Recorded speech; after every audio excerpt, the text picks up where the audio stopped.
terima kasih Bapak Ibu ya. Baiklah, masuklah kita ke materi kita karena waktunya tidak banyak.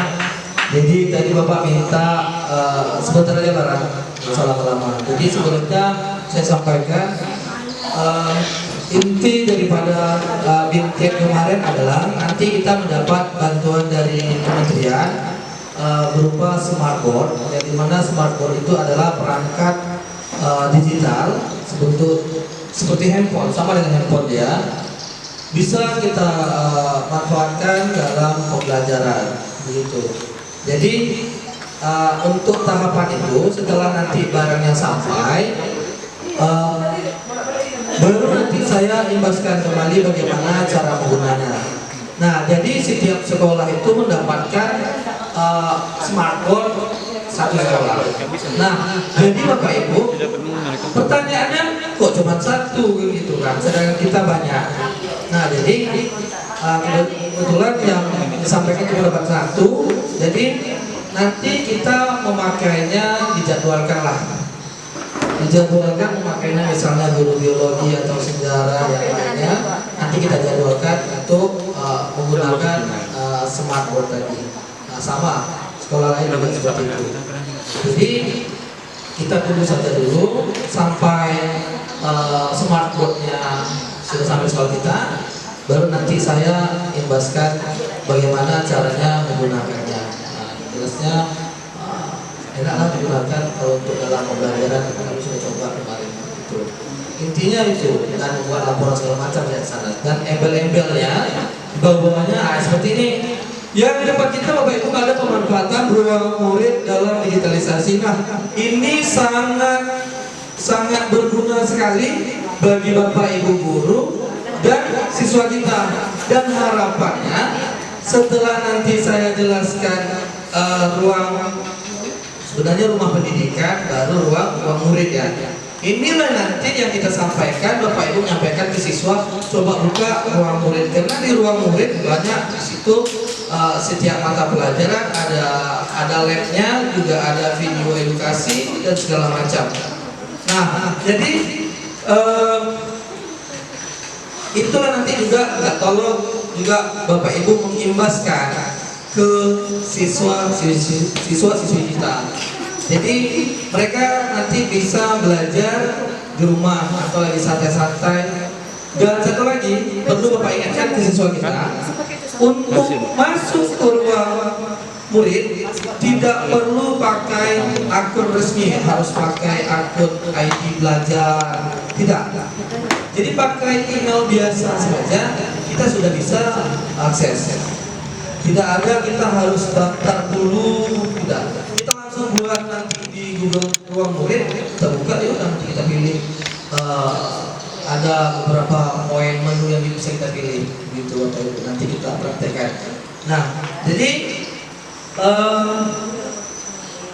di sini ketika sesekali terasa pembelajaran kurang efektif, ada langkah kecil yang bisa membantu pembelajaran lebih kreatif ya. Inilah mengapa Kemdikbud menghadirkan ruang murid. Nah, ini artinya tadi Bu, saya hanya sekedar menyampaikan penyambung lidah dari mereka kemarin ya. Ruang murid hadir sebagai teman belajar dan sumber inspirasi. Ya, ruang murid merupakan platform pembelajaran alternatif yang dapat memperkaya inspirasi mengajar. Ruang murid juga menyediakan sumber belajar dan latihan soal.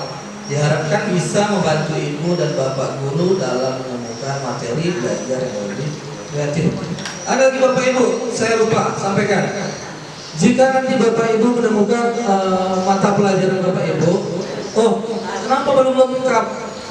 Ya, kementerian ya lagi proses pengembangan. Ya, kami juga heran kemarin kenapa belum matang, tapi sudah disosialisasikan. Tapi jawaban mereka ini dalam tahap pengembangan dan juga terus kita pantau bersama. Nah, itu jawaban mereka kemarin. Jadi kalau kita temukan misalnya sejarah Indonesia, misalnya, nanti ada kurang materinya ya, dimaklumi saja karena dalam masa pengembangan. Mudah-mudahan nanti kedepannya bisa jadi lengkap nanti. bisa mempermudah Bapak Ibu untuk kedepannya menggunakan media pembelajaran. Mengapa ruang murid? Ruang murid merupakan sebuah platform pembelajaran dengan berbagai materi belajar, meningkatkan kualitas pembelajaran puluhan juta murid yang tersebar di ribuan pulau Indonesia. Nah, di sini ada 1, 2, 3 akses eksklusif. Murid dan guru dapat mengakses pilihan materi belajar melalui laptop, tablet ataupun handphone, dan tentunya bebas biaya. Jadi tidak ada lagi pro-pro-nya, tidak ada pakai pro-pro. Nah, itulah pemerintah kita membuka aksesnya. Sesuai kebutuhan variasi materi, semakin banyak opsi murid dan guru bisa memilih materi sesuai kebutuhan belajar. Jadi masing-masing kita, saya informatika, saya informatika. Pembelajaran yang menyenangkan jika mengalami kejenuhan, ruang murid hadir untuk memberikan penyegaran dalam proses belajar. Nah, jadi misalnya kita tampilkan, misalnya kalau ada gamesnya, kayak kemarin kami praktiknya biologi ya, tentang peredaran darah. Memang apa Bapak Ibu menarik dari isinya. Di sini ada manfaat ya, apa manfaat ruang murid bagi alternatif, inspirasi tambahan. Bapak Ibu guru mengalami kesulitan mencari bahan ajar yang kreatif dan menyenangkan. Akhirnya ruang murid bisa hadir lah untuk kita. Terus Bapak Ibu, inilah dia, cuman ruang murid ini memang membutuhkan internet untuk kita akses ke dalam web ruang murid ini. Jadi terkadang juga saya lihat kelemahannya web itu juga lama ditemukan. Mungkin karena website itu kan semakin banyak pengunjungnya, maka juga servernya akan lemot juga. Tahu saya seperti itu. Aluran pemanfaatannya di sini, kita juga tetap tidak terlepas dari buku yang Bapak Ibu pegang. Karena poin pertamanya di sini opsinya sumber materi ajarnya tetaplah kita menggunakan buku teks, dan opsi keduanya sebagai pendukungnya adalah ruang murid atau sumber belajar, atau juga ada latihan soal. Jangan pula kita nanti kita gunakan ruang murid, kita tinggalkan buku kita. Tidak seperti itu konsepnya Bapak Ibu. Jadi kita tetap juga ke buku kita, tapi kita coba berkolaborasi dengan ruang murid tadi itu. Bagaimana cara menggunakannya? Sekarang begini Bapak Ibu, biar lebih cepat. Nanti ini slide-nya banyak sekali sampai 42 begitu kan, karena waktu kita singkat. Sekarang kita coba akses bersama untuk ruang murid. Silakan Bapak Ibu buka di Google ya, Google ruang murid.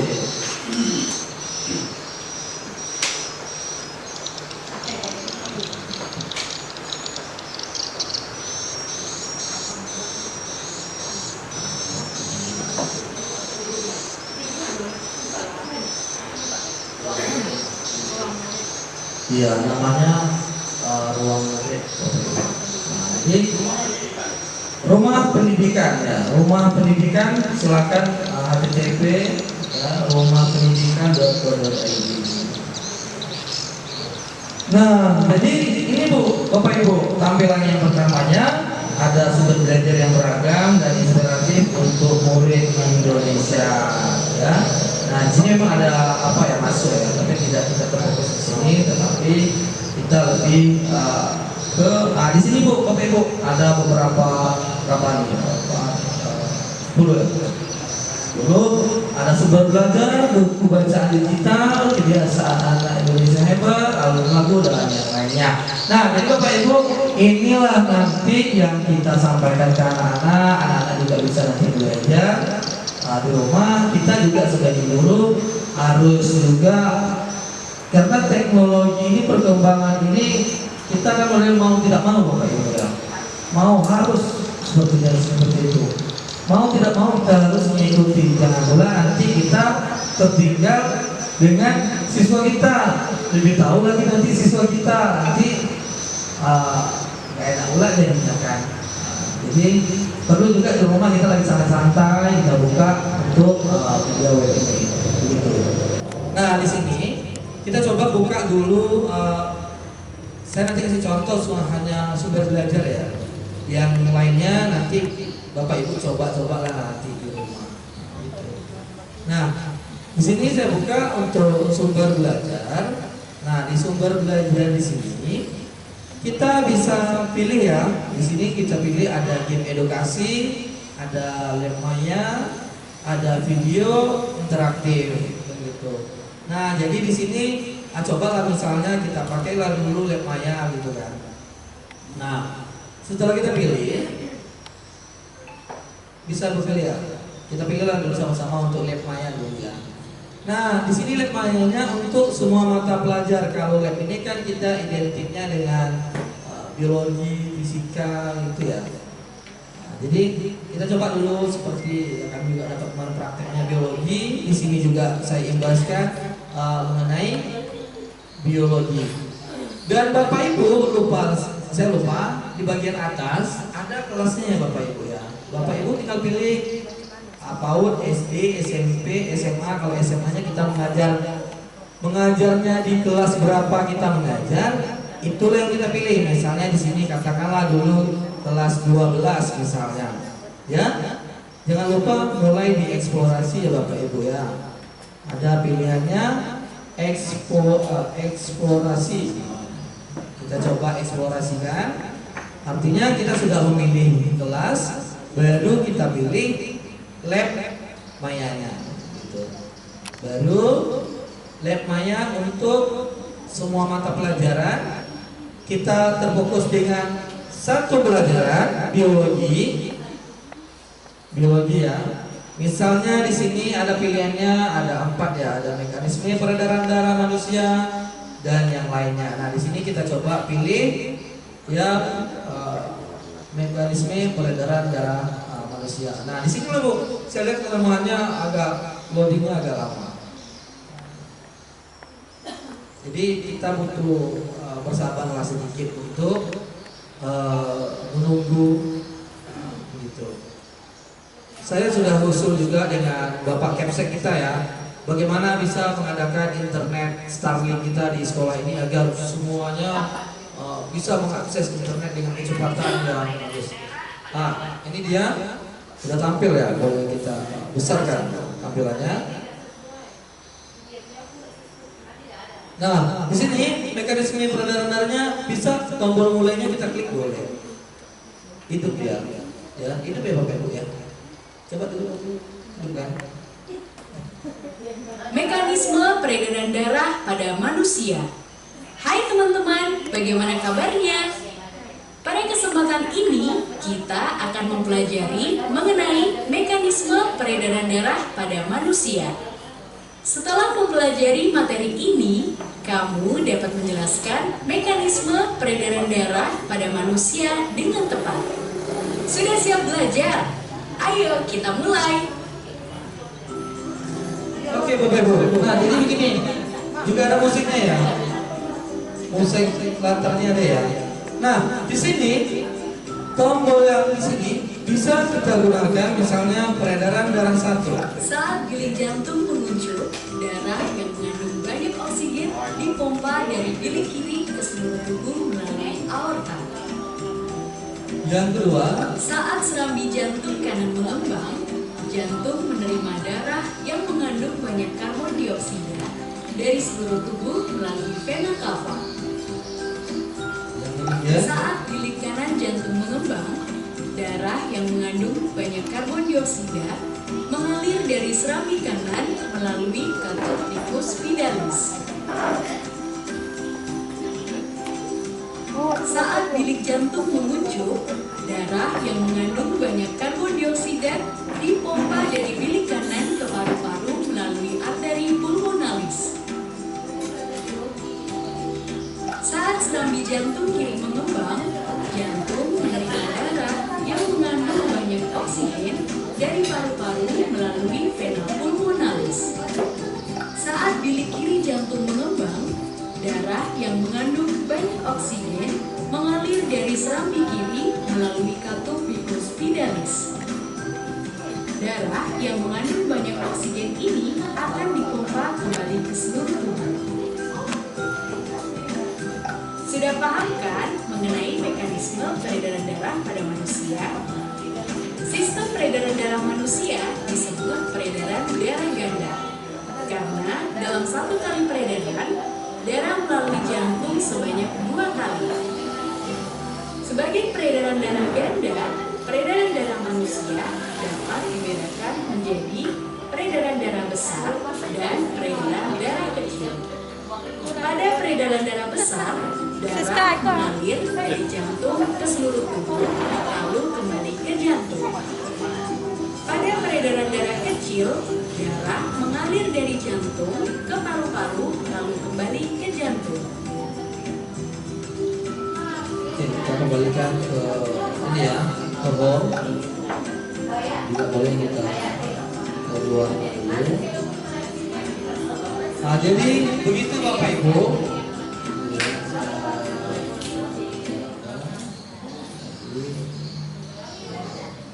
Nah, jadi Bapak Ibu, itu adalah gambaran kecilnya untuk ruang murid. Mungkin bisa seperti ini ya. Untuk bahasa Inggris yang lainnya cobalah nanti Bapak Ibu cek sendiri, lagi santai-santai, jangan yang lagi sibuk-sibuk, lagi santai lah kita di rumah kan. Coba buka ruang murid ini.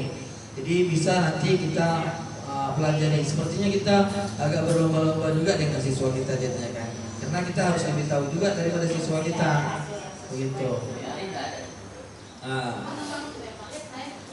Jadi harapan saya, ini yang saya jelaskan bagian kecil, tak mungkin nanti semuanya saya jelaskan karena waktunya sedikit, sudah hampir 30 menit saya di sini, begitu. Karena saya mau kasih materi yang selanjutnya, yang dimana materi selanjutnya juga kita pembelajaran digital berkolaborasi antara ChatGPT dan Canva. Karena perlu kita ketahui Bapak Ibu, anak-anak ini kan apalagi kita sudah berlebih ya. Jadi kita perlu buat inilah ide-ide kreatif kita harus kita keluarkan agar siswa kita tidak pembelajaran kita menjadi monoton. Inilah jadi tugas kita. Itu pun kita bisa lakukan. Oke Bapak Ibu, untuk ruang muridnya saya selesaikan sampai di sini.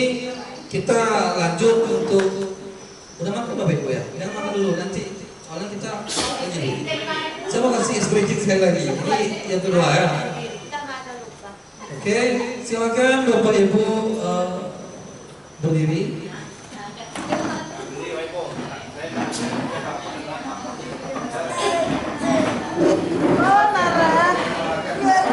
Lihat dulu ya. Tunggu Bapak Ibu, ini sama konsepnya seperti tadi, kita bergerak. Kalau tadi geraknya cuma gini ya. Kalau ini geraknya seluruh tubuh kita bergerak sampai ketiak kita.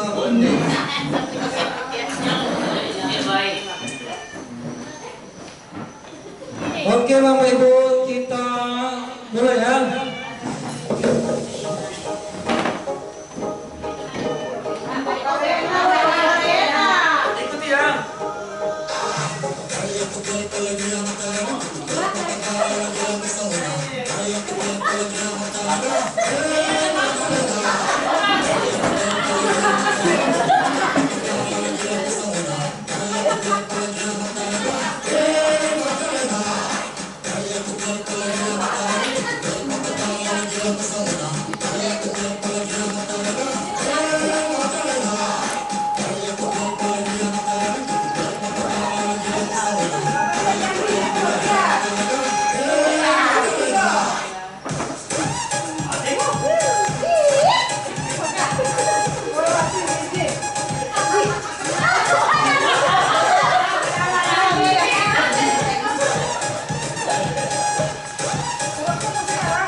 Ambil dulu napasnya ya.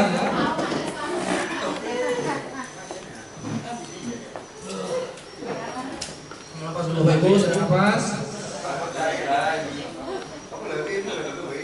Saya juga sisa Bapak Ibu. Oke Bapak Ibu ya, kita masuk yang berikutnya di mana nanti kolaborasinya Bapak mau kasih contoh dulu ya.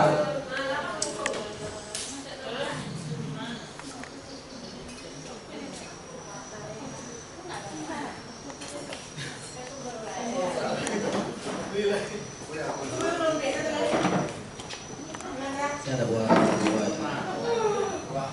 kemarin saya buat materi yang presentasi di sana kemarin saya buat ini. Nah jadi tampilannya Bapak Ibu kita udah lagi pakai PPT kan itu lagi. Jadi kita pakai mungkin Bapak Ibu sudah pernah pakai Canva AI. Sudah pernah pakai? Belum. Nah jadi Bapak Ibu tampilannya Bapak Ibu seperti ini dia. Jadi kita bisa, ini saya lihat dulu ya sebelum kita buat ya. Nah, nanti bisa kita menjelaskannya, kita buat apa persepsinya. Ya boleh dapat, boleh. Bukan ini nanti kita buat di Canva Bu. Nah, ini saya mau tunjukkan yang apa yang sudah saya buat kemarin. Nah, misalnya di sini saya lanjutkan lagi, ada pertanyaan romantiknya, sehingga apa? Sehingga pandangan anak yang biasanya kita mengajar menggunakan PPT, tetapi kali ini agak berbeda lagi dari PPT gitu.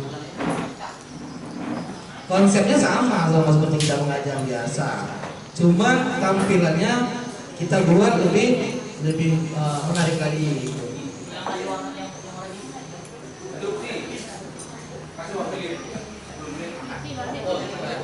Boleh lah, Bapak Ibu makan dulu 10 menit.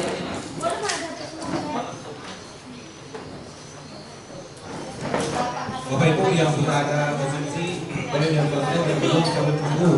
Bapak Ibu, ada yang lupa tadi saya sampaikan tentang kelas masuk kelas ya, Bapak Ibu. Untuk kita minggu depan Bapak Ibu yang masuk pagi, Bapak Ibu biasakan anak sebelum belajar menyanyikan lagu Indonesia Raya. Jadi sebelum pagi, masuk pagi setelah berdoa sudah selesai, sebelum absen nyanyi lagu Indonesia Raya.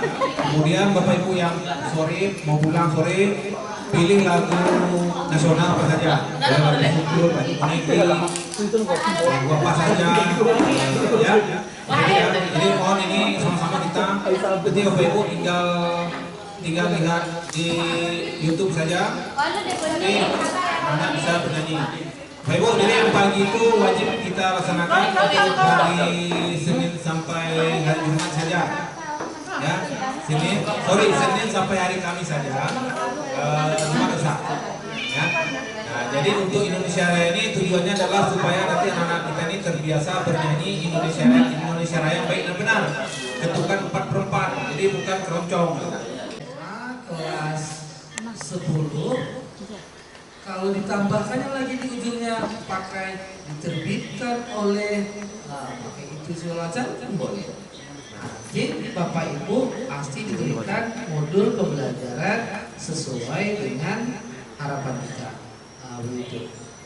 Jadi intinya di ChatGPT ini apa yang kita ketikkan itu kalau bisa lengkap dengan kita memberikan pertanyaan promptnya yang setengah-setengah. Nanti dia juga memberinya setengah-setengah gitu. Jadi kita coba buat dulu ya.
Nah, jadi Bapak Ibu bisa kita perhatikan ke depan bahwasanya di sini dia bertanya ya, apakah Ibu ingin saya buatkan versi desain interaktif?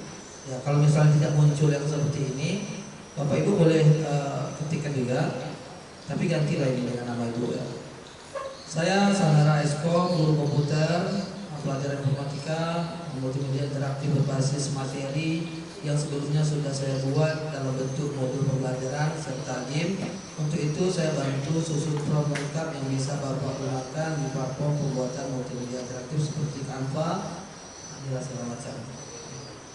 Jadi nanti akan dibuatkan kita prompt baru lagi, dan itulah nanti kita kopikan, barulah kita nanti ke Canva AI tadi. Sarannya kita kalau Canva gunakanlah akun belajar kita, karena kalau kita pakai akun belajar lebih banyak gratis-gratisnya di situ, karena sudah diapakan oleh pemerintah untuk kita para guru.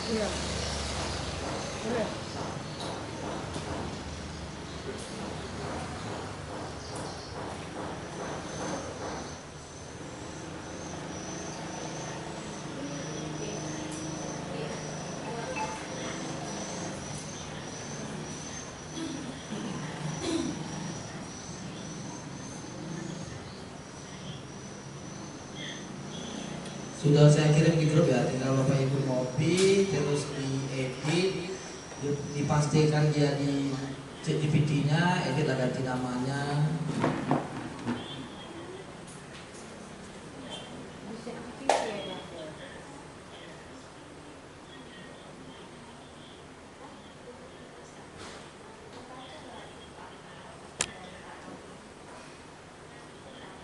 Nah, jadi ketika kita tadi buat tadi ya, nanti di sini dia memberi promptnya yang lebih jelas lagi. Prompt ini misalnya halaman penutup, tampilan pesan otomatis, memotivasi dari guru virtual, terus ke dunia komputer dan jadilah pastinya kan, ulangi terus. Gunakan animasi latar LED biru dengan efek vertikal bergerak. Nah, nanti inilah yang ditampilkannya. Jadi si AI membuat prompt kodenya, kita kopikan, terus kita pastikan nanti ke Canva AI. Nah, Canva AI-nya lah nanti yang membuatkan.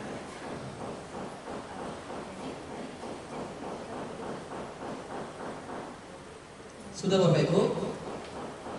Tinggal di apa tadi? Yang di sini kan di copy,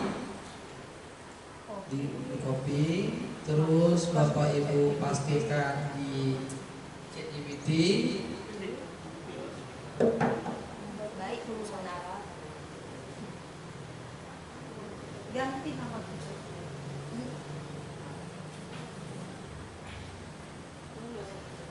Aku mau ke taruh langsung ini bahasa Inggris.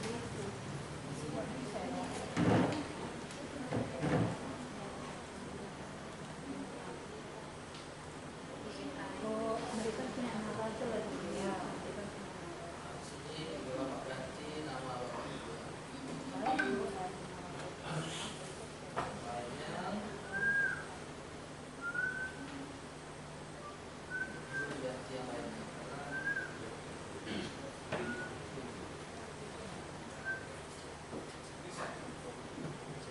Sudah Bapak Ibu ya?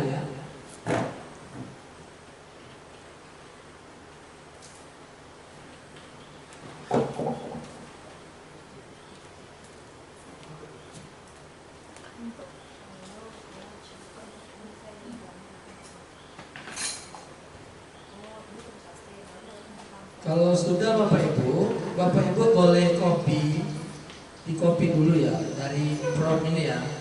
Misalnya dari prompt multimedia interaktif, judul pengenalan perangkat komputer, terus sampai ke bawah. Bapak Ibu copy di sini ya, di bawahnya nggak usah, sampai sini aja.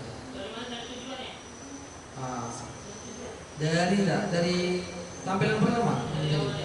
Ini dari judul disusun oleh mata pelajaran apa namanya, terus ada tujuan dan yang lainnya.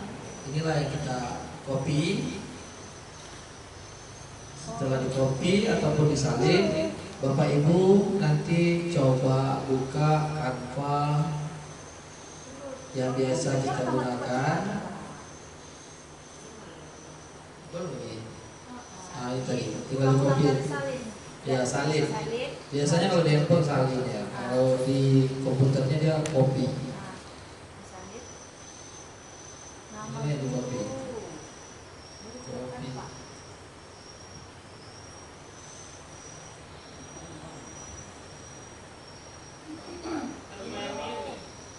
Udah di copy. Ya, terakhirnya ini Bang. Kan yang aku nggak usah dimasuk. Apakah ibu ingin saya bantu lanjut dengan versi siap unggah di Canva atau nggak usah? Kita ambil yang terakhirnya aja di atas itu. Lalu di copy ya.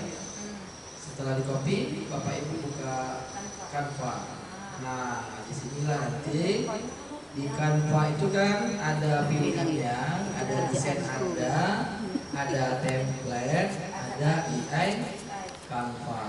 Jadi kita bisa gunakan AI Canva-nya. Nama sekolahnya ya tadi biar dulu. Pilih AI Canva.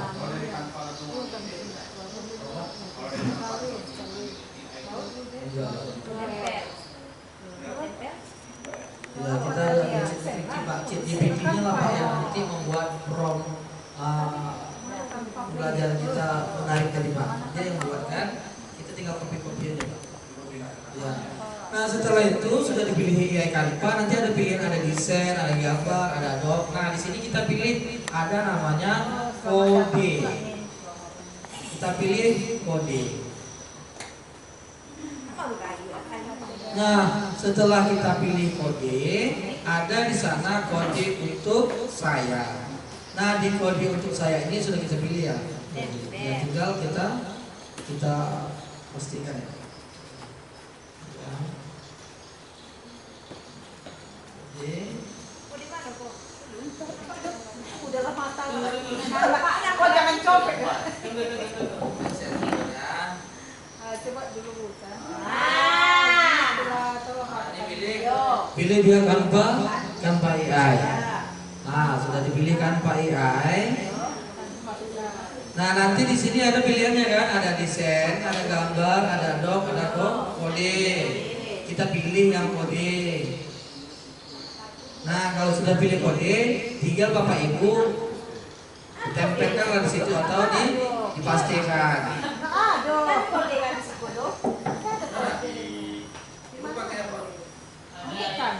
Ada kode.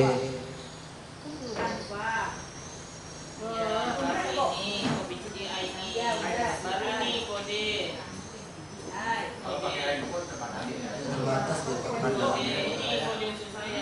Oh boleh pakai handphone itu kalau mau tampilannya lebih luas, ibu buat tampilannya desktop. Bisa buat tampilan desktop ya. Nah, setelah udah oke, jadi Bapak Ibu bolehlah coba tanda panah kirim. Nah, lagi Pak.